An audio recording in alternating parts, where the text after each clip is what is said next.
private things. Coach, first, I just want to ask you about Ugas Blinskas. Obviously, came over last year, really helped fill in. You guys were missing some bodies in the back end.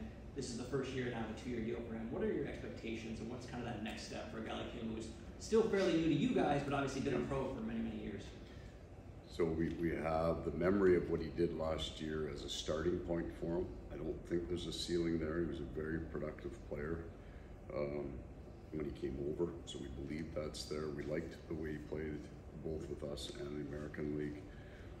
Played right here out of necessity with the injuries that we had to the two righties. He can play both sides. And so what he's going to do, we've got a block of defensemen here that are going to get as much opportunity as we can give them in the exhibition and let him take it. I have full faith that Ugas is a full-time NHL defenseman. But that argument's going to be made by a bunch of guys who are going to say the exact same thing. So there is a competition there for him. But last year we stayed highly unusually healthy after the return of Wolf, Ekblad, and Montour. We just didn't get hurt at all. And that, I think in some ways is a good thing because he got him bigger minutes at the American League level. But now he's looking to come in and take a job and solidify that job. And for him, now he's in the Olympic qualifiers a couple of weeks ago at a big tournament. Does it help him maybe get a little leg up that he's maybe already in game shape of playing really well? I think you see it in sharpness on the ice, so he has that advantage. There's also the block of time that those guys miss in terms of hard training, right? Because they're trying to compete and play at a high level. So you're not really grinding every day in those situations, but the sharpness is there. Just to stick on the top of the defenseman, it looks like you're pairing a lot of the veteran guys with your new guys, old young guys the first couple of days. Just the philosophy and that, just being able to mix and match guys in terms of veterans, newness. Just what's your philosophy behind that? Yeah, a whole bunch of different reasons. For some guys, it's comfort. Put a couple of Swedes together. For some guys, we've out of necessity, whether they're natural defensemen on the left or the right, we're going to get through the first exhibition game probably with those pairs intact, and then, but there's no, I'm not saying there's not a long-term plan, but we're not cemented to anything there for the long term.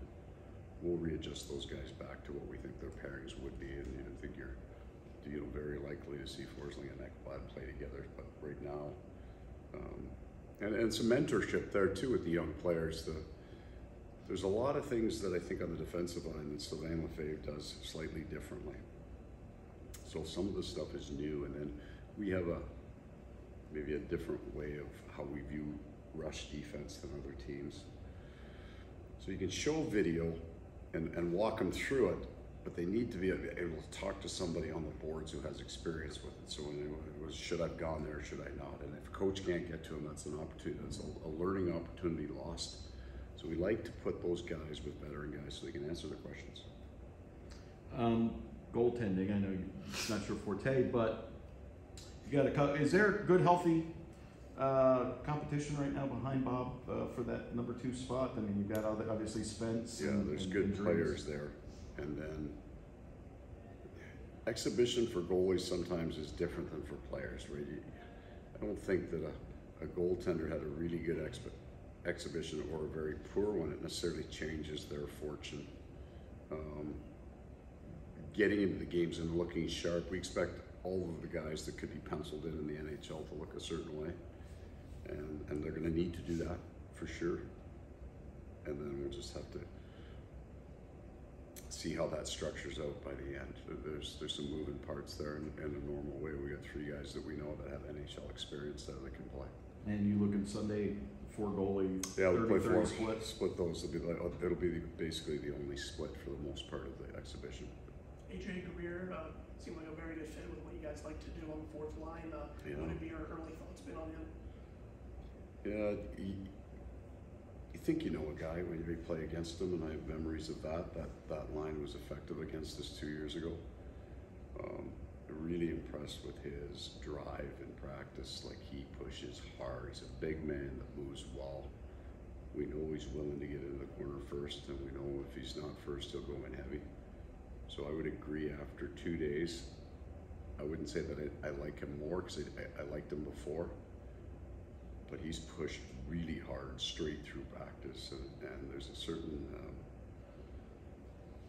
you get a big man that moves that fast, the forecheck hard player, you have there's not much that they can truly show you other than effort here, because we don't want them running straight through our defense in these things. There's players like AJ Greer and I guess the other, like Kulikov. I don't watch too hard early because I know what they're going to bring is different in practice. But from an effort point of view, very impressed with how hard he's pushed the last 2 days.